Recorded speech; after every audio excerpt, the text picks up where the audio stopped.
اعوذ باللہ من الشیطان الرجیم بسم اللہ الرحمن الرحیم ان اللہ وملائکتہ یصلون علی النبی یا ایہا الذین آمنوا صلوا علیہ وسلموا تسلیما اللہم صلی علی سیدنا و نبینا و شفیعنا و مولانا محمد وعلی آل محمد وبارک وسلم۔ محترم خواتین و حضرات، السلام علیکم۔ پیام صبح کے ساتھ ایک بار پھر حاضر میں ہوں آپ کا میزبان انیق احمد۔ روزانہ آپ کی خدمت میں حاضر ہوتے ہیں پیر، منگل، بدھ اور جمعرات۔ ان 4 دنوں میں قرآن کریم کے مختلف آیات پر اپنے جید علماء سے سیکھتے ہیں کہ قرآن کریم کی یہ آیات ہم سے کیا مخاطبت کر رہی ہیں، اور جمعہ اور ہفتہ 2 دن سوال و جواب کے لیے ہوتے ہیں۔ آپ اور ہم جانتے ہیں آپ کے سوالات ہوتے ہیں اور ہمارے عہد کے ایک جید مفتی صاحب کے جوابات قرآن و سنت کی روشنی میں۔ کچھ سوالات ہم ریکارڈ کرتے ہیں پاکستان کے مختلف شہروں میں کھڑے ہو کر، وہ ویڈیو کوسچنز بھی ہم رکھتے ہیں اپنے معزز مہمان کی خدمت میں۔ وجہ صرف ایک کہ ہمارے ذہنوں میں کوئی کنفیوژن، کوئی ابہام باقی نہ رہے۔ فَاسْأَلُوا أَهْلَ الذِّكْرِ إِن كُنتُمْ لَا تَعْلَمُونَ، سوال کرو اہل ذکر سے اگر تم نہیں جانتے۔ اللہ قرآن کریم میں ارشاد فرماتا ہے۔ خواتین و حضرات، آج کے معزز مہمان محترم مفتی محمد زبیر عثمانی صاحب۔ خواتین و حضرات، مفتی محمد زبیر عثمانی صاحب کبھی کبھی پیام صبح میں تشریف لاتے ہیں۔ ہماری خواہش یہ ہے کہ یہ بار بار تشریف لائیں، مصروف آدمی ہیں، دارالعلوم کراچی میں پڑھاتے ہیں، وہیں سے فارغ التحصیل اب صاحبزادے ہیں آپ محترم مفتی محمد رفیع عثمانی صاحب علیہ الرحمہ کے کئی حوالے، معتبر حوالے، اور آپ پوتے ہیں محترم مفتی محمد شفیع صاحب علیہ الرحمہ کے۔ ہماری خوش بختی تشریف فرما ہے مفتی زبیر عثمانی صاحب، اور ہمیشہ کی طرح آج بھی ہم آپ سے سیکھیں گے۔ مفتی صاحب کو خوش آمدید کہتے ہوئے پروگرام کا آغاز اللہ تعالیٰ کے بابرکت نام سے، سورہ بقرہ اور آیات 1 سے 4 تک۔ اعوذ باللہ من الشیطان الرجیم بسم اللہ الرحمن الرحیم الف لام میم ذالک الکتاب لا ریب فیہ ہدی للمتقین الذین یؤمنون بالغیب وَيُقِيمُونَ الصَّلَاةَ وَمِمَّا رَزَقْنَاهُمْ يُنْفِقُونَ وَالَّذِينَ يُؤْمِنُونَ بِمَا أُنزِلَ إِلَيْكَ وَمَا أُنزِلَ مِنْ قَبْلِكَ وَبِالْآخِرَةِ هُمْ يُوقِنُونَ۔ صدق اللہ العظیم۔ الف لام میم، یہ اللہ کی کتاب ہے، اس میں کوئی شک نہیں۔ ہدایت ہے ان پرہیزگاروں کے لیے جو غیب پر ایمان لاتے ہیں، نماز قائم کرتے ہیں، جو رزق ہم نے ان کو دیا ہے اس میں سے خرچ کرتے ہیں، جو کتاب آپ پر نازل کی گئی ہے یعنی قرآن، اور جو کتابیں آپ سے پہلے نازل کی گئی تھیں ان سب پر ایمان لاتے ہیں اور آخرت پر یقین رکھتے ہیں۔ خواتین و حضرات، مفتی زبیر عثمانی صاحب کی خدمت میں آج کے پروگرام کے حوالے سے پہلا سوال عبدالرزاق صاحب کا ہے۔ سوال ان کا یہ ہے کہ مفتی صاحب، تکبیر تشریق کا حکم، اور اگر کوئی تکبیر تشریق بھول جائے تو اس کا کیا حکم ہے؟ تکبیر تشریق پہلے آپ فرما دیجئے۔ بسم اللہ الرحمن الرحیم، نحمدہ ونصلی علی رسولہ الکریم۔ تکبیر تشریق ہے اللہ اکبر لا الہ الا اللہ واللہ اکبر وللہ الحمد۔ سبحان اللہ۔ یہ تکبیر تشریق واجب ہے 9 ذی الحجہ کی فجر سے لے کر 13 ذی الحجہ کی عصر تک، یعنی عصر اس میں شامل ہے۔ یہ کل 5 دن بنتے ہیں، 9 ذی الحجہ، 10 ذی الحجہ، 11 ذی الحجہ، 12 ذی الحجہ اور 13 ذی الحجہ، یعنی عید کا چوتھا روز عصر کو ہم پڑھیں گے، مغرب سے نہیں پڑھیں گے۔ یہ تکبیر تشریق مردوں کے لیے بلند آواز سے پڑھنا واجب ہے، عورتوں کے لیے آہستہ آواز سے۔ اس کا حکم یہ ہے کہ واجب ہے، پڑھنا ضروری ہے، اور اگر کوئی آدمی تکبیر تشریق بھول جائے تو وقت ختم ہونے سے پہلے اگر اس کو یاد آ جائے تو تکبیر تشریق وہ پڑھ لے، لیکن اگر وہ نماز کا وقت نکل گیا تو پھر تکبیر تشریق اس کو پڑھنے کی ضرورت نہیں ہے۔ یہ اس کا حکم ہے۔ ٹھیک ہے، یعنی 9 ذی الحجہ سے آغاز کریں گے، اور 9 ذی الحجہ الحج و عرفہ، عرفات کا دن، عرفات کا دن، اس کی فجر سے، اس کے فجر سے۔ اچھا، 8 کو ہم منی چلے جاتے ہیں، جی ہاں، تو منی میں اگر ہم نہیں پڑھ رہے، جی انہیں منی میں نہیں پڑھنا۔ اچھا جی، تکبیر تشریق جو ہے، جو واجب ہے ہر فرض نماز کے بعد، وہ 9 ذی الحجہ سے ہے، بالکل ٹھیک ہے، 8 کو نہیں پڑھنا ہے۔ لیکن ایک بات کی میں وضاحت کر دوں کہ جو ایک ہے واجب، جس کو نہ پڑھنے والا گناہگار ہے، وہ تو یہی ہے جو میں نے آپ کو عرض کیا کہ 9 ذی الحجہ سے لے کر 13 ذی الحجہ کی عصر تک۔ ٹھیک، لیکن پورے عشرہ ذی الحجہ میں تکبیر تشریق کو وقتاً فوقتاً پڑھتے رہنا، یہ ذکر اللہ کے طور پر یہ بہت بڑی ایک عبادت ہے۔ اس کو فرمایا کہ یہ گویا کہ آپ سونے اور چاندی کی ٹکیاؤں کو صدقہ کرنے کے برابر ہے۔ اللہ، یہ اتنا بڑا اجر و ثواب ہے۔ حضرت عبداللہ ابن عمر رضی اللہ عنہما کے بارے میں آتا ہے کہ وہ بازاروں میں جاتے اور لوگوں کے درمیان کھڑے ہو کر زور سے پڑھا کرتے تھے، اللہ اکبر لا الہ الا اللہ واللہ اکبر وللہ الحمد، تو سب لوگ ان کے ساتھ شامل ہو کے پڑھنے لگتے تھے۔ تو علماء نے لکھا کہ عشرہ ذی الحجہ کی اہم ترین اذکار میں ایک تکبیر تشریق بھی ہے، جو وہ گاہے گاہے وقتاً فوقتاً پڑھتے رہنا چاہیے، لیکن واجب ہونے والا مسئلہ وہی ہے جو میں نے وضاحت کے ساتھ عرض کیا۔ سبحان اللہ، سبحان اللہ۔ یعقوب صاحب کا سوال ہے، بڑا اچھا سوال ہے، اور ایک وہ سماجی مسئلہ ہے ہمارا بہت بڑا، کہ مفتی صاحب نماز جمعہ پڑھتے ہوئے ہم نے یہ دیکھا ہے کہ مساجد کے سامنے جو سڑکیں ہوتی ہیں انہیں روک دیا جاتا ہے، راستے بند کر دیے جاتے ہیں۔ کیا یہ کام جو ہم کرتے ہیں یہ دین میں جائز ہے؟ بڑا اہم سوال ہے، اور یہ ہمارے یہاں کا بہت بڑا معاشرتی مسئلہ ہے۔ دیکھیے، نماز جمعہ کے لیے راستے بند کرنا یہ کسی طور پہ بھی جائز نہیں، جس سے عامت الناس کو تکلیف ہو، عام آدمیوں کو تکلیف ہو، آنے جانے والوں کو تکلیف ہو۔ بعض مساجد ہمارے ہاں کی ایسی ہوتی ہیں کہ ان کے اندر سڑک تک آدمی آ جاتے ہیں، اور ان مسجد والوں نے باقاعدہ انتظامیہ سے اس کا پرمٹ بھی لیا ہوا ہوتا ہے، لیکن وہ مسجد والے، میں نے کئی مسجدوں کو دیکھا کہ وہ کئی مسجد والے یہ کام کرتے ہیں کہ صبح 10 بجے سے روڈ بند کر دیتے ہیں، 11 بجے سے روڈ بند کر دیا، جمعے کی نماز ہوگی دوپہر کو 1-1:30 بجے کے قریب، اس سے جو ٹریفک خراب ہوتا ہے، اس سے جو لوگوں کو تکلیف ہوتی ہے وہ بہت زیادہ ہے۔ تو یہ کام کرنا باوجود پرمٹ لینے کے درست نہیں ہے۔ البتہ بعض مساجد میں رش بہت ہوتا ہے، اس میں اگر کم از کم نماز کے لیے لوگ مسجد میں آ جائیں اور کچھ لوگ سڑک کے اوپر آ جائیں، لیکن اس میں بھی اس کا اگر اہتمام کیا جائے کہ لوگ آنے جانے والوں کو بالکل راستہ بند نہ ہو، تو یہ بہت اچھا ہوگا۔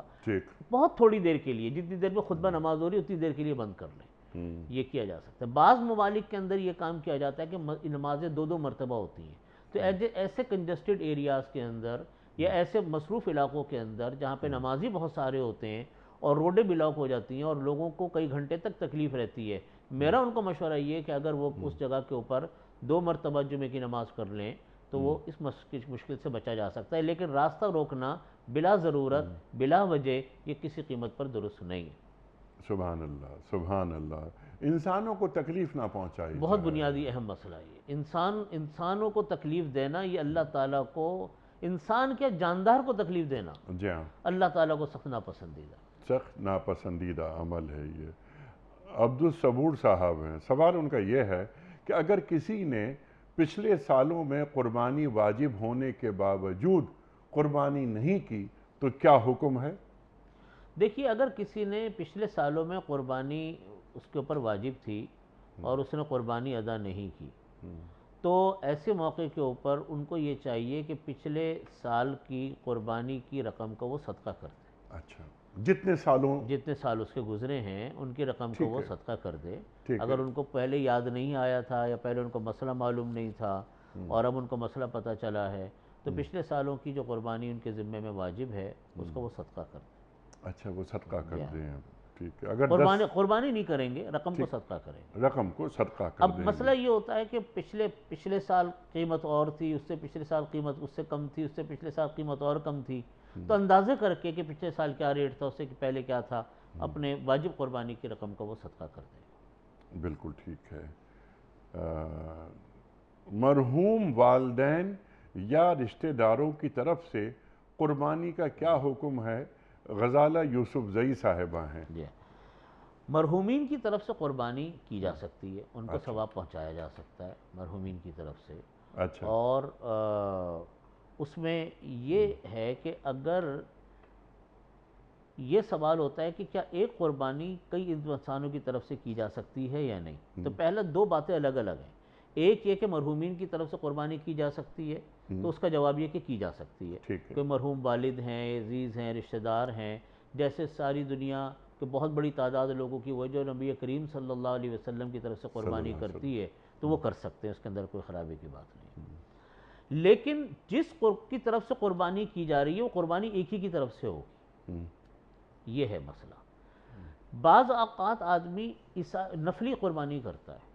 نفلی کا مطلب یہ ہوتا ہے کہ میں نے کسی کی ایک آدمی کی نیت نہیں کی کہ میں اس کی طرف سے قربانی کروں گا، میں نے نفلی قربانی کی، اب میں چاہتا ہوں کہ اور بہت سارے لوگوں کو اس کا ثواب پہنچا دوں، تو ایک نفلی قربانی کر کے میں بہت سارے لوگوں کو اس کا ثواب پہنچا سکتا ہوں، ہو سکتا ہے، وہ ہو سکتا ہے۔ ٹھیک ہے، مگر یہ کہ دیکھیے دو باتیں الگ الگ ہیں۔ ایک یہ کہ میں نے ایک بکرا خریدا اور یہ میں نے نیت کی کہ میں یہ اپنے والد کی طرف سے قربانی کر رہا ہوں، لیکن یہ اپنی قربانی کے بعد اپنی واجب قربانی کی، نفلی ساری قربانی اپنی واجب قربانی کے بعد ہوں گی، تو اس میں تو ایک آدمی کے لیے ایک ہی قربانی ہوگی۔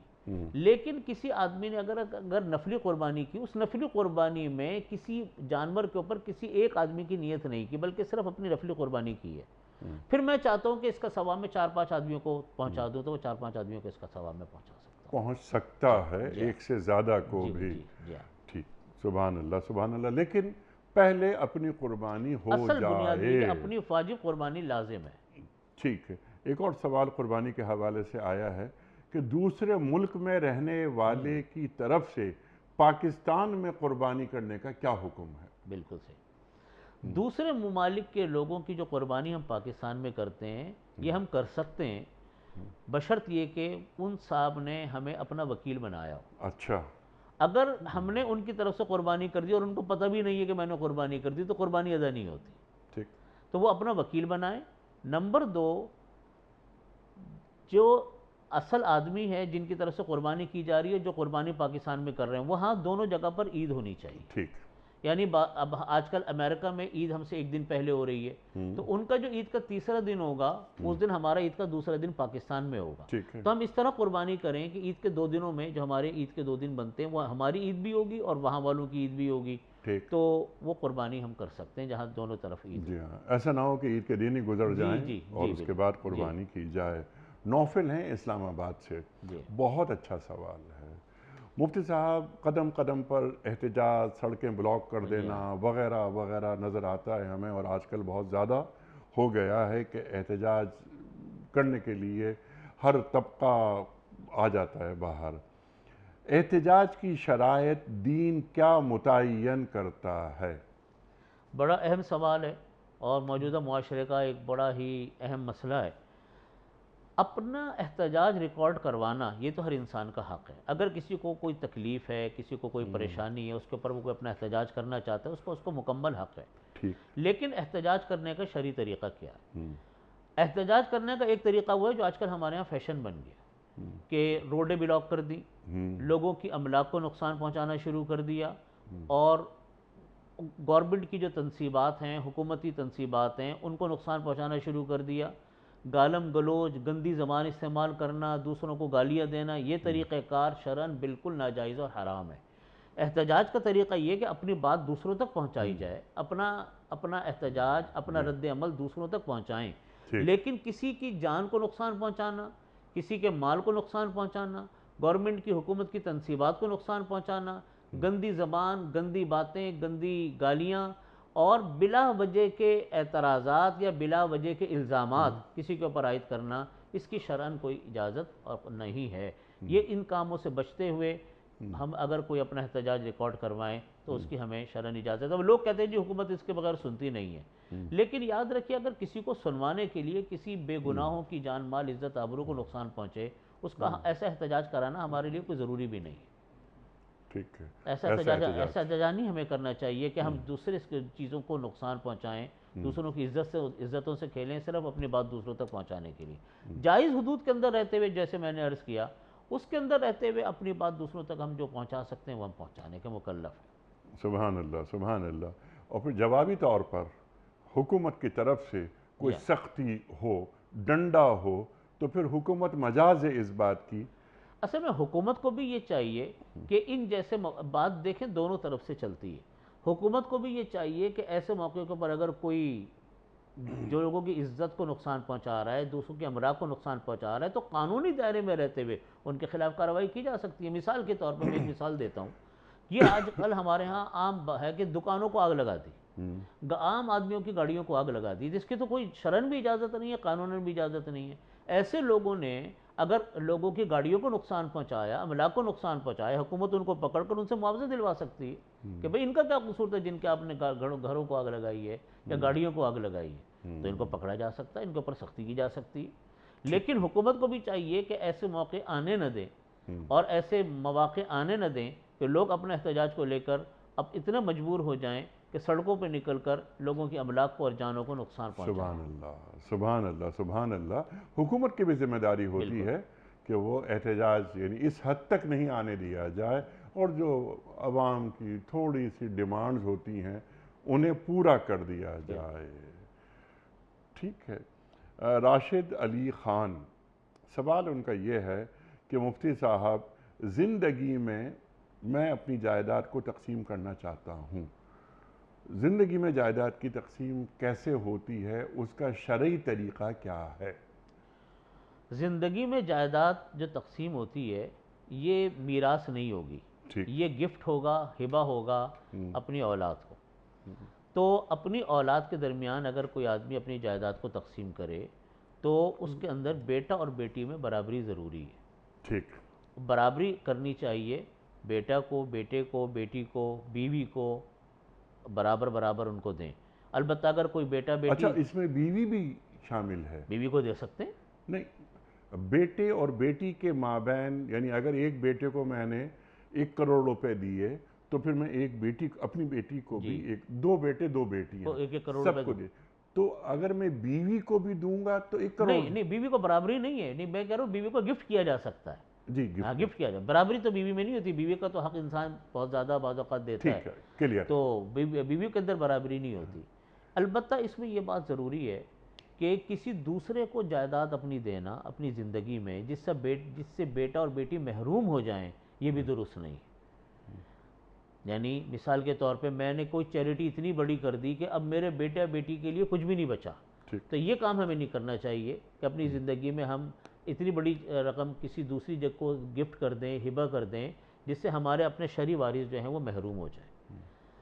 تیسری بات وہ یہ ہے کہ اپنے لیے بھی کچھ بچا کے رکھنا چاہیے، یعنی سب کچھ اپنی اولاد کے درمیان آدمی تقسیم کر دے اپنی زندگی میں اور اپنے لیے کچھ بچا کر نہ رکھے، یہ بھی منع فرمایا نبی کریم صلی اللہ علیہ وسلم نے۔ حضرت ایک واقعہ آتا ہے کہ حضرت طلحہ رضی اللہ عنہ اپنے بڑے بڑے سارے باغات لے کر آ گئے تھے اور وہ صدقہ کرنا چاہتے تھے نبی کریم صلی اللہ علیہ وسلم کے لیے، تو آقا کریم صلی اللہ علیہ وسلم نے ان کو منع فرمایا۔ پھر وہ آئے نصف کے اوپر، پھر ثلث کے اوپر آئے، تو آپ نے اس کو قبول کیا۔ اس سے یہ بات پتہ چلتی ہے کہ زندگی کے اندر جو انسان جائیداد اپنی اولاد کے درمیان تقسیم کرتا ہے وہ کر سکتا ہے، اس کے اندر برابری ضروری ہے۔ ٹھیک ہے، بالکل۔ ہاں، کیونکہ ہمارے بعد ہمارے بیوی بچے سڑک پہ نہ آ جائیں، ان کے لیے بھی ہو۔ بالکل، یہ بہت ضروری ہے۔ یہ بہت آپ صلی اللہ علیہ وسلم نے یہ بھی فرمایا کہ انسان اپنے بچوں کو مالدار چھوڑ کر جائے، یہ زیادہ بہتر ہے اس سے کہ بچوں کو روتا بھی لگتا چھوڑ کر جائے۔ سبحان اللہ۔ یعنی کہ مالی طور پر بچے پریشان ہوں، تکلیف میں ہوں، یہ درست نہیں ہے اس طرح بچوں کو چھوڑ کر جانا۔ ٹھیک ہے، ذوالفقار صاحب کا سوال ہے، یہ بہت اچھا سوال ہے اور یہ پہلی مرتبہ آیا ہے ہمارے پاس۔ وہ یہ کہ مفتی صاحب یہ پراپرٹی کی کچھ فائلز تیار ہو جاتی ہیں، تو وہ پراپرٹی کی جو فائلز ہوتی ہیں، پراپرٹی دیکھی نہیں جاتی لیکن فائلیں تیار ہوتی ہیں، تو ان فائلوں کو بیچا جاتا ہے، خریدا جاتا ہے، وہ فائل چلتی رہتی ہے۔ آج کل یہ بہت کاروبار پھیلا ہوا ہے، بہت۔ کیا یہ جائز ہے؟ پراپرٹی کی فائلیں بیچنا اس صورت میں جائز ہے جبکہ وہ چیز موجود ہو، ٹھیک، اور جو آدمی اس کو بیچ رہا ہے وہ اس کا مالک ہو۔ اچھا، بعض جگہوں پر یہ ہوتا ہے کہ پراپرٹی وہ اتنی ہے ہی نہیں، مثال کے طور پہ پلاٹ تو ہیں 100 جی فار ایگزامپل، جی، اور فائلیں تیار کر لیں 500، اب جو باقی 400 فائل ہیں ان کے پیچھے پلاٹ ہے ہی نہیں، ان کو تو بیچنا بالکل ناجائز ہے۔ ٹھیک، وہ فائل بیچی جائے گی جس کی بیک کے اوپر پلاٹ ہو، ٹھیک، موجود ہو، اور وہ جو بیچنے والا ہے وہ اس کی آنرشپ میں ہو، تو اس کو، اور بہتر یہ کہ اس کے قبضے میں بھی ہو، یعنی اس کے نام پر وہ پلاٹ الاٹ ہو چکا ہو، نمبرنگ کے ساتھ بھی الاٹ ہو، وہ چیز موجود بھی ہو، یعنی جس کو دوسرے لفظوں میں کہا جائے کہ میرے نام کے اوپر وہ ٹرانسفر ہو، وہ تو بالکل بے غبار طریقہ ہے، درست جائز ہے وہ۔ آج کل ایک یہ سلسلہ چل رہا ہے، یہ ہمارے ہاں کراچی میں کم اور دوسرے شہروں کے اندر یہ سلسلہ زیادہ ہے، کہ جگہ موجود بھی ہوتی ہے اور وہ مالک بھی ہوتا ہے، لیکن اس پلاٹ کی الاٹمنٹ نہیں ہوتی۔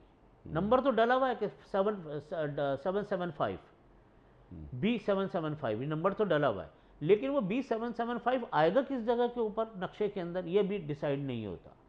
تو ایسی صورت کے اندر ہم یہ کہتے ہیں کہ اس کے اندر شرط یہ ہے کہ وہ چیز موجود بھی ہو، وہ اس کا مالک بھی ہو، 775 کا مالک بھی ہو، اگر الاٹمنٹ نہیں ہوئی تب بھی وہ، اور یہ یقین ہے کہ کمپنی ہمیں وہ پلاٹ الاٹ کر کے دے گی تو بھی ہم اس کو فائل کو بیچ سکتے ہیں۔ لیکن ایسی فائلیں بیچنا جس فائل کی بیک کے اوپر پلاٹ نہ ہو، یا ایک ایک پلاٹ کی 3 فائلیں بنی ہوئی ہیں جعلی، اس کو بیچنا کسی قیمت کے اوپر درست نہیں، حرام ہے، حرام، وہ اس کے پیچھے مال نہیں ہے۔ ٹھیک ہے۔ اچھا، قسطوں پر چیزیں لینا دینا جائز ہے؟ یہ اس صورت میں اس پہ 2-3 کنڈیشن ہے۔ یہ سوال ہے رشیدہ صاحبہ کا۔ اچھا، قسطوں پر خرید و فروخت کا حکم یہ ہے کہ جس چیز کو بیچا جا رہا ہے قسطوں کے اوپر وہ چیز موجود ہو، بیچنے والے کی ملکیت میں ہو، بیچنے والے کے قبضے میں ہو، اس کی مکمل قیمت فکس ہو، یعنی یہ ہو سکتا ہے کہ نقد کی قیمت کم ہو، ادھار کی قیمت زیادہ، اور عموماً قسطوں کے خرید و فروخت میں یہی ہوتا ہے کہ اگر آپ نقد لیں گے تو اس کی قیمت ہے 100 روپے، اور اگر آپ ادھار لیں گے تو اس کی قیمت ہوگی مثال کے طور پہ 120 روپے، یہ تو ٹھیک ہے، لیکن یہ ڈیسائیڈ ہونا ضروری ہے کہ پیریڈ کتنا ہوگا، کتنے دنوں کے اندر ری پے کیا جائے گا، پیمنٹ ری پیمنٹ کتنے دنوں میں ہوگی، اس کی قیمت کتنی ہوگی اور قسطیں کتنی ہوں گی، یہ 3 چیزیں کنفرم ہونی ضروری ہے۔ پہلے نمبر پر ملکیت ہو، نمبر 2 چیز موجود ہو، نمبر 3 وہ قبضے میں ہو، اس کے بعد پوری مکمل قیمت فکس ہونی ضروری ہے، اس کے بعد پھر اس کی قسطیں متعین ہونی ضروری ہیں، اور پیریڈ متعین ہونا ضروری ہے کہ کس پیریڈ کے اندر یہ ہوگی۔ اس طریقے سے کیا جائے تو ٹھیک ہے، ایسے کیا جائے تو ٹھیک ہے۔ وہ ٹھیک ہے، تو ایک چیز جو 10,000 کی ہے وہ میں 15,000 کی بیچ سکتا ہوں، بیچ سکتے ہیں آپ ان شرائط کے ساتھ۔ ان شرائط کے ساتھ۔ اچھا سر، موٹی موٹی بات بتا دیجئے آپ کہ سود میں اور قسطوں پر چیز دینے میں بنیادی فرق کیا ہے؟ دیکھیے، سود کے اندر تو یہ ہوتا ہے کہ وہ پیسے کے اوپر پیسہ بنایا جاتا ہے، ٹھیک، یعنی میں نے مثال کے طور پہ 1,00,000 روپے قرضہ دیا تو اس نے 1,20,000 روپے قرضہ واپس کیا، اس کے اندر کسی ایسٹ کی انوالومنٹ نہیں ہوتی، ٹھیک ہے، نہ کوئی کسی مال کی خرید و فروخت ہوتی ہے، وہ قرض کے اوپر منافع کمایا جا رہا ہوتا ہے۔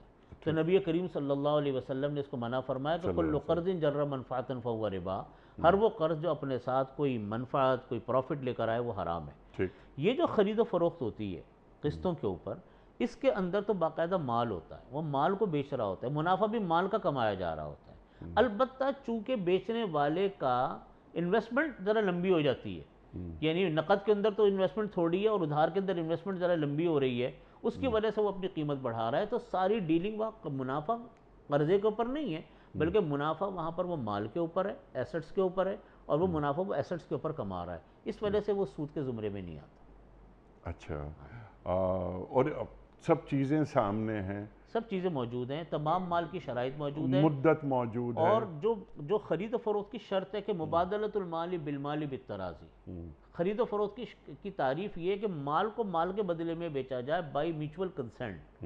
یہاں مال کو ہم مال کے بدلے میں بیچ رہے ہیں، بائی میوچول کنسنٹ بیچ رہے ہیں، قیمت بھی ہم نے متعین کر لی، پیریڈ بھی متعین کر لی ہے، تمام کنڈیشن شریعہ کی پوری ہیں، بس فرق اتنا ہے کہ ادھار ہے تو ادھار کی وجہ سے قیمت زیادہ ہے، اس کی اجازت ہے۔ بالکل ٹھیک ہے۔ 15 قسطیں بنائی گئی تھیں کہ 15 قسطوں میں یہ پیمنٹ کرنی ہے مجھے، ٹھیک ہے، اچھا میں 2 قسطیں نہیں پے کر سکا، ایسی صورت میں یہ اگر کوئی قسط آپ نے وقت کے اوپر نہیں دی تو قیمت اس کی وجہ سے بدلے گی نہیں، ٹھیک، اور نہ کوئی جرمانہ ہوگا، نہ کوئی جرمانہ ہوگا، اچھا ٹھیک ہے نا۔ البتہ اگر کسی آدمی نے وقت سے پہلے پیمنٹ کر دی تو بھی قیمت نہیں بدلے گی، اچھا، وقت سے پہلے قیمت نہیں بدلے گی، اور وقت کے بعد اگر کی تو قیمت نہیں بدلے گی، دونوں صورتوں کے اندر قیمت ایک رہے گی، یعنی جو آنر ہے اس کی ملکیت میں جو مال آئے گا وہ مال اس کی ملکیت میں اتنا ہی آئے گا جتنے میں اس نے قیمت کو ڈیسائیڈ کیا تھا۔ میں مثال دیتا ہوں، میں نے موٹر سائیکل خریدی، ایک بائک خریدی میں نے، ٹھیک، بائک کی قیمت مقرر کی ہے، نقد کی 1 لاکھ تھی، میں نے ادھار لیا 1 سال کے ادھار کے اوپر، وہ ہو گئی 1,50,000 روپے، قسطیں طے کر لیں جی 12 قسطیں ہوں گی اس کی، 1 سال کے اندر ادا ہوں گی۔ اب میں وقت کے اوپر پیمنٹ کروں تو بھی میری قسط مثال کے طور پہ 10,000 روپے بنتی ہے، 15,000 روپے بنتی ہے، اور اگر میں لیٹ کروں تو بھی 15,000 بنتی ہے، اور اگر میں پہلے دے دوں تو بھی 15,000 بنے گی۔ اچھا، البتہ موضوع سے ہٹ کر ایک بات عرض کر رہا ہوں، اسلامی بینکنگ کے اندر مسئلہ یہ آتا ہے، وہاں ہم اس اصول کے اوپر ہوتے ہیں کہ چونکہ وہاں ایک بہت بڑی بڑی رقموں کا لین دین ہوتا ہے اور وقت کے اوپر لوگ پیمنٹ نہیں کرتے، تو ہم نے وہاں ایک کلوز رکھی ہے، اس کو ہم پینلٹی کلوز کہتے ہیں اسلامی بینکنگ میں، اور وہ یہاں پر بھی مجبوراً یعنی اپلائی کرنا چاہیں تو اس کو کیا جا سکتا ہے۔ اس میں ہم یہ کرتے ہیں کہ ہم اس کو یہ معاہدہ کرتے ہیں کہ کلائنٹ یہ وعدہ کرتا ہے اگر میں نے وقت کے اوپر پیمنٹ نہیں کی تو میں لیٹ ہونے کی صورت میں ایکسٹرا 10% رقم جو ہے نا چیریٹی کروں گا، اچھا، ایکسٹرا 10% رقم چیریٹی کروں گا، اپنی طرف سے کروں گا، مجھے ثواب بھی اس کو ہی جائے گا۔ اچھا، یہ اس لیے کیا جاتا ہے تاکہ وہ ایک نظم کو پابند کیا جائے۔ شریعت میں وقت کے اوپر پیمنٹ نہ کرنے والے لوگوں کا اصل حل تو یہ ہے کہ اس کا معاملہ عدالت میں جائے۔ آپ کو معلوم ہے کہ عدالت کے اندر تو ہمارے ہاں یہ چیزیں فی الحال ممکن نہیں ہیں کہ ہمیں وقت کے اوپر اس کا کوئی ہو، تو دوسرا طریقہ یہ اختیار کیا جاتا ہے جس کی بعض فقہاء کرام نے اس کی اجازت دی ہے، لیکن جو اصل آنر ہے اس کی ملکیت میں جو رقم طے ہوئی تھی اتنی ہی رقم آنی ہے۔ بینک بھی اضافی رقم اپنی جیب میں نہیں رکھ سکتا۔ یہاں پر بھی اگر جس نے قسط پر کاروبار کیا ہے تو جو آدمی کاروبار کر رہا ہے، جو دکاندار ہے اور جو خریدار ہے، تو دکاندار کی ملکیت میں تو وہی رقم آئے گی جو رقم اس نے طے کی تھی، لیٹ پیمنٹ کی وجہ سے اس کے اوپر کوئی چارجز اس کی ملکیت میں نہیں آ سکتے۔ بالکل ٹھیک، ٹھیک ہو گئی؟ کلیئر۔ اچھا، ایک اور چھوٹا سا سوال ہے شعبان بیگ صاحب کا کہ جو کریڈٹ کارڈ ہم استعمال کرتے ہیں اس کی اجازت ہے؟ کریڈٹ کارڈ کا مسئلہ یہ ہے کہ کریڈٹ کارڈ آج کل ایک بہت بڑی بنیادی ضرورت بن گیا، اور بہت سارے مواقع کے اوپر جو لوگ ٹریول کرتے ہیں، انٹرنیشنل ٹریول کرتے ہیں، ان کو مختلف ہوٹلوں میں یا مختلف جگہوں پر جانا پڑتا ہے، وہاں پر آپ کو دکھانا مسٹ ہے کریڈٹ کارڈ کو۔ اس لیے کریڈٹ کارڈ کے ذریعے سے ہم جو خرید و فروخت کرتے ہیں وہ کچھ کنڈیشنز کے ساتھ جائز ہے۔ نمبر 1، پہلی بات تو میں یہ اصولی طور پر عرض کر دوں کہ قرض لینے دینے کو نبی کریم صلی اللہ علیہ وسلم نے قرض لینے کو نبی کریم صلی اللہ علیہ وسلم نے پسند نہیں فرمایا، اور قرضہ یعنی آپ صلی اللہ علیہ وسلم کے سامنے کسی کا جنازہ لایا جاتا، آپ پوچھتے تھے کیا اس کے اوپر قرضہ تھا، اس وہ لوگ کہتے تھے ہاں، آپ فرماتے تھے میں اس کا جنازہ نہیں پڑھاؤں گا، تو قرضہ لینے کو پسند نہیں فرمایا۔ اس لیے قرضہ لینے کا مزاج ہونا نہیں چاہیے۔ کریڈٹ کارڈ لینے کی بنیادی کنڈیشن یہ ہے کہ جس لمٹ کا وہ کریڈٹ کارڈ لے رہا ہے اتنے پیسے اس کے پاس موجود ہونے چاہیے کہ کل اگر وہ ساری لمٹ کو یوز کرے گا اور اس کا بل آئے گا تو وہ اس کے ذریعے سے پیمنٹ کر سکے۔ دوسری کنڈیشن یہ ہے کہ کریڈٹ کارڈ سے جب ہم کوئی مال لیں، کوئی پرچیزنگ کریں، تو ڈیو ڈیٹ کے اندر ہم اس کو پیمنٹ کر دیں۔ تاکہ سود نہ لگے. تاکہ سود نہ لگے ورنہ اس کے اوپر سود لگے گا. تیسری بات یہ کہ کریڈٹ کارڈ سے کیش رقم وڈرا کرانے کے اوپر فوراً سود لگتا ہے, اس کے اوپر کیش رقم سے وڈرا نہ کریں. اللہ اکبر. 3 باتیں ہو گئیں. چوتھی ایک بڑی اہم بات ہے, بہت سارے لوگوں نے یہ اعتراض اٹھایا کہ ان کا جو معاہدہ ہوتا ہے وہ یہ معاہدہ ہوتا ہے کہ اگر میں نے وقت کے اوپر ادائیگی نہیں کی تو میں اتنی رقم سود کی ادا کروں گا ایکسٹرا. یہ کنڈیشن بالکل ناجائز ہے. اس کی وجہ سے بہت سارے لوگ کہتے ہیں کہ آپ کا ایگریمنٹ کرنا درست نہیں ہے. ہمارے حضرات علماء کرام یہ فرماتے ہیں کہ ایک آدمی جس کو اس بات کا یقین ہو کہ جس لمٹ کا میں کریڈٹ کارڈ لے رہا ہوں اس لمٹ کی پرچیزنگ اگر میں نے کی تو میں اس کو وقت کے اوپر ادا کر سکوں گا, تو پھر اس کے لیے کریڈٹ کارڈ لینا جائز ہے. لیکن جس لمٹ کی اس نے کریڈٹ کارڈ لیا اگر اس کو ادائیگی کا اس کے پاس پیسے نہیں, اس کو معاہدہ کرنا بھی جائز نہیں, کیونکہ اس کو پہلے سے یقین ہے کہ میرے اوپر سود لگے گا.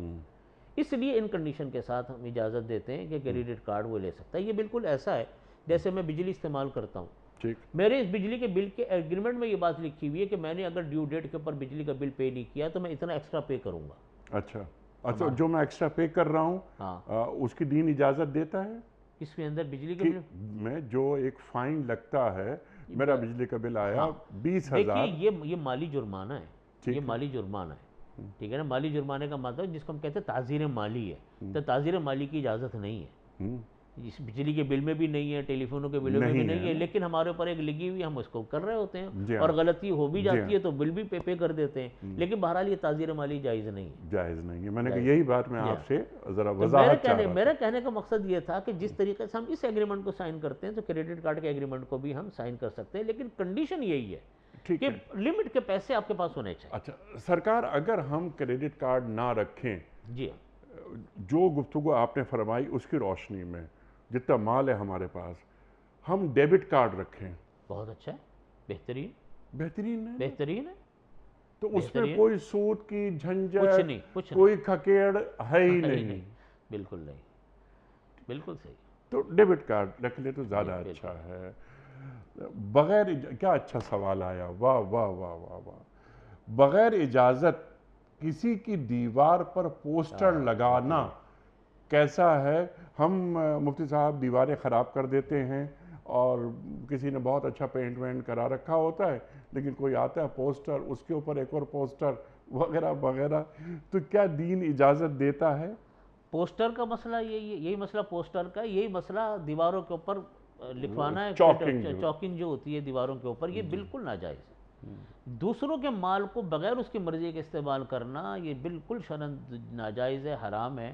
میرے والد صاحب رحمۃ اللہ علیہ اول تو وہ بہت زیادہ جلسوں میں آتے جاتے نہیں تھے, ان کا مزاج نہیں تھا, لیکن وہ جب کبھی جاتے تھے تو لوگوں کو یہ کہتے تھے, بہت سارے لوگوں کو میں نے خود سنا کہ دیکھیے آپ پوسٹر نہیں چھاپیے گا, کیونکہ پوسٹر چھاپیں گے پھر آپ دوسروں کی دیواروں پہ لگائیں گے.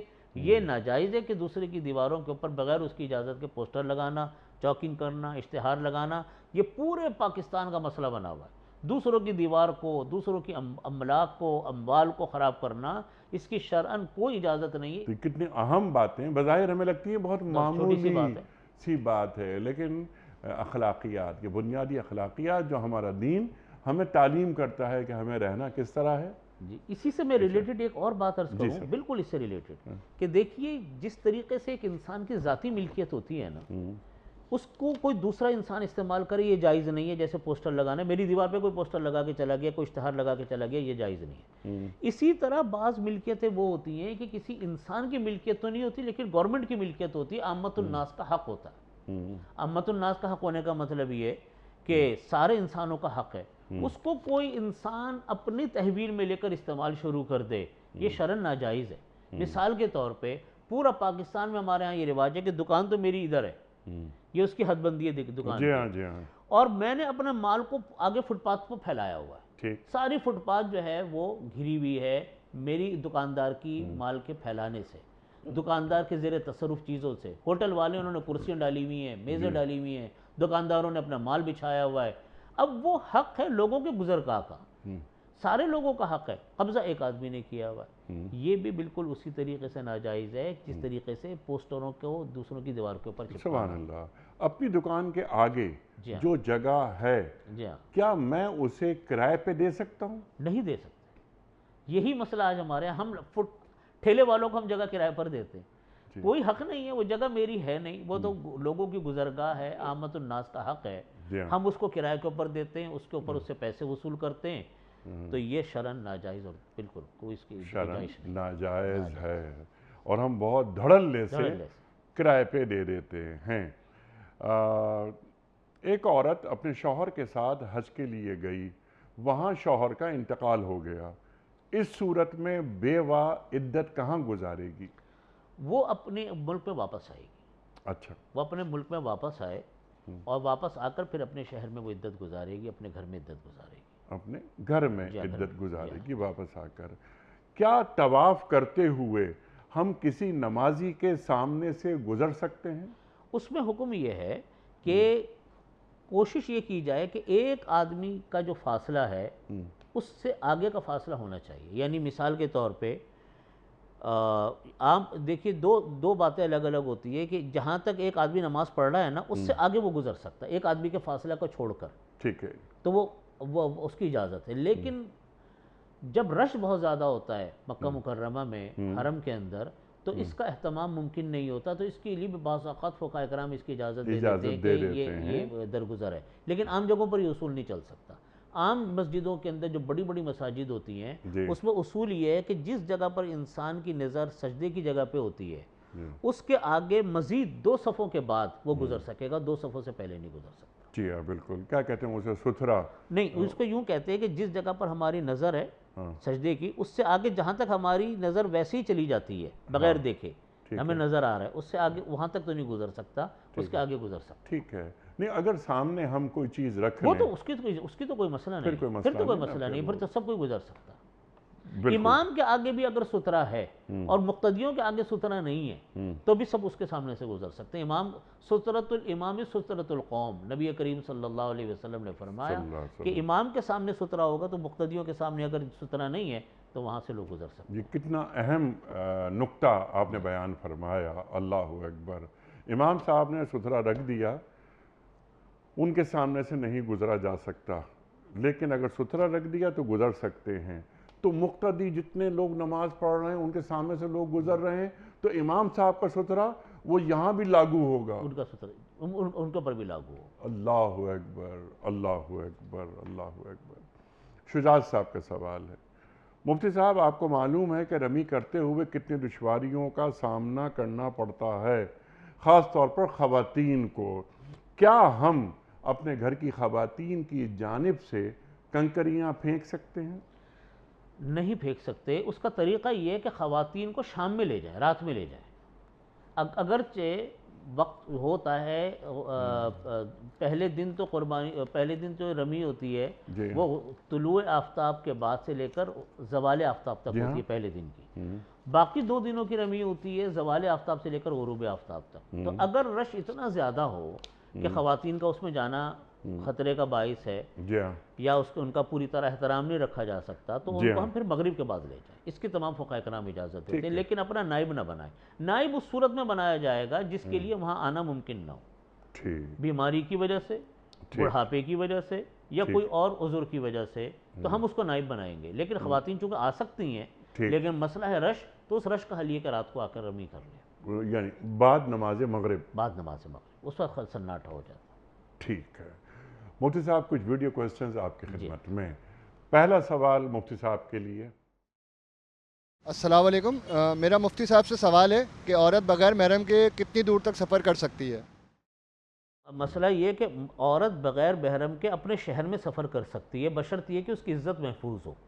اگر ڈر یہ ہو کہ عورت کی عزت محفوظ نہیں ہے یا لوگ اس کے ساتھ چھیڑخانی کریں گے تو پھر تو بازار میں بھی نہیں جانا چاہیے بغیر محرم کے۔ اچھا، اور ویسے شرعاً اس بات کی اجازت ہے کہ اپنے شہر کے اندر بغیر محرم کے جا سکتی ہے، اور شہر سے باہر 48 میل کی مقدار لکھی ہے، 48 میل یعنی تقریباً کوئی 76 کلومیٹر تک وہ بغیر محرم کے جا سکتی ہے، اس سے آگے اگر جائے تو اس کو محرم کی ضرورت ہے۔ لیکن میں نے جیسا عرض کیا کہ ہمارے ملک کے حالات، آج کل اغوا، عورتوں کے ساتھ بے احترامی کا معاملہ اگر اپنے شہر کے اندر بھی ہے تو پھر ایسی صورت کے اندر اپنے محرم کے ساتھ ہی جانا چاہیے اگر اس کا ڈر ہو تو، خواہ بازار بھی جانا ہو، خواہ بازار بھی جانا ہو، اگر ڈر ہو کہ نہ بے حرمتی ہوگی یا مرد چھیڑیں گے یا اس کی عزت کو ڈر ہوگا، پھر بغیر محرم کے نکلنا نہیں چاہیے۔ ٹھیک ہے، یعنی کہ حالات و واقعات سے مشروط ہے. مشروط ہے. ٹھیک ہے، لیکن ہمارے شہروں لیکن مسافت سفر 48 میل ہے. 48 میل کے اندر بغیر محرم کے سفر کر سکتی ہے. 48 میل سے زیادہ محرم کے ساتھ سفر کرنا ضروری ہے. اچھا ٹھیک ہے نا. بالکل ٹھیک. اور 48 میل کے اندر بھی میں نے جیسا عرض کیا کہ اگر عزت کا ڈر ہے، عصمت کا خوف ہے، تو پھر حالات کو دیکھتے ہوئے پھر اپنے گھر کی عورتوں کو کسی نہ کسی مرد کے ساتھ ہی بھیجنا چاہیے. بالکل کلیئر ہو گئی. اگلا سوال مفتی صاحب کی خدمت میں. السلام علیکم مفتی صاحب، میرا ایک سوال ہے، وضو کے دوران جو ہم دعائیں پڑھتے ہیں اس کی شرعی حیثیت کیا ہے؟ دیکھیے جو دوران وضو جو آیتیں پڑھی جاتی ہیں یہ ایک بس دعائی کی اس کی حیثیت ہے. پڑھنی چاہیے، اس کا ثواب بھی ہوتا ہے اور اللہ تعالیٰ دعاؤں کو قبول بھی کرتے ہیں. لیکن کوئی اگر نہ پڑھے تو کوئی گناہ نہیں ہے، نہ کوئی ضروری ہے. نہ کوئی ضروری نہیں ہے. ٹھیک. یعنی دوران وضو آیتوں کو پڑھنا، جیسے چہرے کی ایک آیت ہے یا دوسری آیتیں ہیں، یہ کوئی پڑھنا کوئی ضروری نہیں ہے. پڑھے تو ثواب ہے، اللہ تعالیٰ ان کو قبول فرماتے ہیں. نہ پڑھے تو کوئی گناہ نہیں ہے، چھوٹ جائے تو چھوٹ جائے. بالکل صحیح ہے. فرزانہ صاحبہ کا سوال ہے آپ کی خدمت میں. چھوٹا سا سوال لیکن بہت اچھا سوال کہ مفتی صاحب آپ کے پروگرام میں یعنی اس پیام صبح میں مسلسل یہ تعلیم کی جاتی ہے کہ جھوٹ نہ بولا جائے. ہمارے معاشرے میں جھوٹ بولنا ایک آرٹ بن گیا ہے اور ایک بالکل ایک لازمی چیز ہو گئی ہے. جھوٹ کے حوالے سے جو دین کی بنیادی تعلیمات ہیں وہ کیا ہیں؟ بلکہ انہوں نے ایک اور بڑی اچھی بات کہی ہے کہ اب تو یہ ہو گیا ہے کہ جو سچ بولتا ہے وہ برا سمجھا جانے لگا ہے. اللہ اکبر، اللہ اکبر، استغفر اللہ. ارشاد. جھوٹ کا معاملہ تو ایسا مسئلہ ہے کہ اس کے بارے میں کوئی دوسری رائے نہیں ہے. قرآن کریم میں اللہ رب العزت فرماتے ہیں کہ لعنت اللہ علی الکاذبین، جھوٹوں پر اللہ کی لعنت. نبی کریم صلی اللہ علیہ وسلم نے جھوٹ بولنے کو منافقوں کی نشانی قرار دی کہ منافق کی نشانی آیت المنافق ثلاث اذا حدث کذب واذا وعد اخلف واذا اؤتمن خان، کہ اذا حدث کذب، جو انسان جھوٹ بات کرے تو جھوٹ بولے، یہ منافق کی نشانی ہے. قرآن کریم میں اللہ تعالیٰ فرماتے ہیں کہ فَاجْتَنِبُوا الرِّجْسَ مِنَ الْأَوْثَانِ وَاجْتَنِبُوا قَوْلَ الزُّورِ، تم لوگ بتوں کی عبادت کر کے اس کی پلیدگی سے بچو، اس کی ناپاکی سے بچو بتوں کی. وَاجْتَنِبُوا قَوْلَ الزُّورِ، اور جھوٹی گواہیوں سے بچو. تو یہاں دیکھیے اللہ تعالیٰ جھوٹی گواہی کو بتوں کی عبادت کے ساتھ، شرک کے ساتھ جوڑ رہا ہے. اندازہ کریں کتنا بڑا گناہ ہے. تو یہ معاشرتی جرم ہے، اور اس جرم کی وجہ جو سمجھ میں آتی ہے وہ یہ ہے کہ انسان زبردست دھوکہ کھاتا ہے جھوٹ کی وجہ سے. دھوکہ حرام ہے نا، تو جب انسان کے سامنے غلط بیانی ہوتی ہے تو وہ دھوکہ کھاتا ہے. یہ معاشرتی کرائم ہے، معاشرتی جرائم ہے. اس کے اوپر جتنا ہمیں لوگوں کو گائیڈ کر سکتے ہیں وہ گائیڈ کریں. اور میں یہ سمجھتا ہوں کہ اس کی درسگاہ سب سے بڑی ماں باپ کی گود ہے. ماں باپ کو پہلے نمبر پر بچپن سے اپنے بچوں کو اس بات کی تاکید کرنی چاہیے کہ یہ بہت بڑا گناہ ہے. مجھے اچھی طرح یاد ہے اپنے والد ماجد مفتی صاحب مفتی رفیع عثمانی صاحب رحمۃ اللہ علیہ، ان کو ہمیں معلوم تھا کہ ان کے سامنے ہم نے جھوٹ بولا نا تو ہماری خیر نہیں ہے. ہم جب چھوٹے تھے ہمیں معلوم تھا والد صاحب کو سب سے زیادہ غصہ جھوٹ پر آتا ہے. حقیقت بھی یہ تھی، ہمارے سارے بہن بھائی ہیں وہ سب ڈرتے تھے کہ کوئی جھوٹی بات نہیں کرنا والد صاحب سے. تو یہ در حقیقت جھوٹ کی بات جو ہے نا، یہ اس کی تربیت اس وقت ہوگی جب ہم اپنے اسکولوں میں، اپنے تعلیمی درسگاہوں میں، اپنے گھروں میں ہم اس جھوٹ کے معاملے کو اٹھائیں، اپنے بچوں کو تربیت دیں. اور بات چلتی ہے کہ ہماری مائیں، ہمارے گھر کے بچے، ہمارے گھر کے بڑے وہ چھوٹے بچوں کے ساتھ جھوٹ بولتے ہیں، چھوٹے چھوٹے معصوم بچوں کے ساتھ. نبی کریم صلی اللہ علیہ وسلم کے سامنے ایک عورت آئی، اس نے ایک مٹھی بند کر کے کہا کہ آؤ میرے پاس آؤ. ایک بچہ نہیں آ رہا تھا اس کے پاس، کہا آؤ میرے پاس آؤ میں تمہیں کھجور دوں گی. آپ نے فرمایا کہ کھجور ہے؟ اس نے کہا ہے یا رسول اللہ. آپ نے فرمایا کہ اگر آپ کے پاس کھجور نہ ہوتی تو بچے کے ساتھ جھوٹ بولنا ہوتا. تو اس لیے اس جھوٹ کے معاملے میں ہمیں بڑی توجہ کی ضرورت ہے. جھوٹا سرٹیفکیٹ دینا، جھوٹے ایفیڈیوٹ جمع کروانا، جھوٹی چیزیں جمع کروانا، یہ ہمارے معاشرے کا ایک حصہ ہے. اس کی وجہ سے پورا معاشرہ جس تکلیف میں ہے اس کی طرف ہمیں فکر کرنے کی ضرورت ہے. اور میں یہ عرض کرتا ہوں کہ ہمیں دو مواقع کے اوپر اپنے اس چیز کو اپنے تربیت میں شامل کرنا چاہیے. نمبر 1 گھر، نمبر 1 اپنے تعلیمی ادارے، تعلیمی اداروں کے اندر ایتھکس میں اس کو داخل کرنا چاہیے. گھروں میں ماں باپ اس کو داخل کریں کہ یہ معلوم ہو کہ یہ چیز بہت بڑی گناہ کبیرہ ہے، قانوناً بھی شرعاً بھی یہ حرام ہے. اس کی طرف ہمیں بہت توجہ کرنے کی ضرورت ہے. مفتی صاحب یہ تو جھوٹ بولنا جس کے تعلق سے ہمارا دین جو تعلیم کرتا ہے وہ آپ نے بیان فرما دیا. لعنت اللہ علی الکاذبین پر آپ نے بات فرما دی. ہمارے معاشروں کا تو یہ حال ہو گیا ہے کہ جھوٹی گواہی بھی دے دی جاتی ہے. بعض گواہ باہر کھڑے ہوئے ہوتے ہیں، وہ کورٹ آ جاتے ہیں اور گواہی دے دیتے ہیں. جھوٹی گواہی کے تعلق سے دین کیا فرماتا ہے؟ یہ تو بہت بڑا کبیرہ گناہ ہے، سخت کبیرہ گناہ ہے. جیسے میں نے قرآن پاک کی آیت آپ کے سامنے پڑھی کہ اللہ رب العزت فرماتے فَجْتَنِبُوا الرِّجْسَ مِنَ الْأَوْثَانِ، تم بتوں کی ناپاکی سے بچو، پلیدگی سے بچو، یعنی بتوں کی عبادت سے بچو، شرک ہے. وَجْتَنِبُوا قَوْلَ الزُّورِ، اور جھوٹی گواہی سے بچو. جھوٹی گواہی بڑے کبیرہ ترین گناہوں میں سے ہے شریعت کی نگاہ میں، انتہائی ناپسندیدہ عمل ہے. اس لیے اس سے بچنا بہت ضروری ہے. آج ہمارے ہاں عدالتوں کے اندر لوگ جھوٹی گواہیاں لے کر آتے ہیں، جھوٹے ایفیڈیوٹ داخل کرتے ہیں، جھوٹے بیانیے داخل کرتے ہیں، حلفیہ بیان جھوٹے ہوتے ہیں.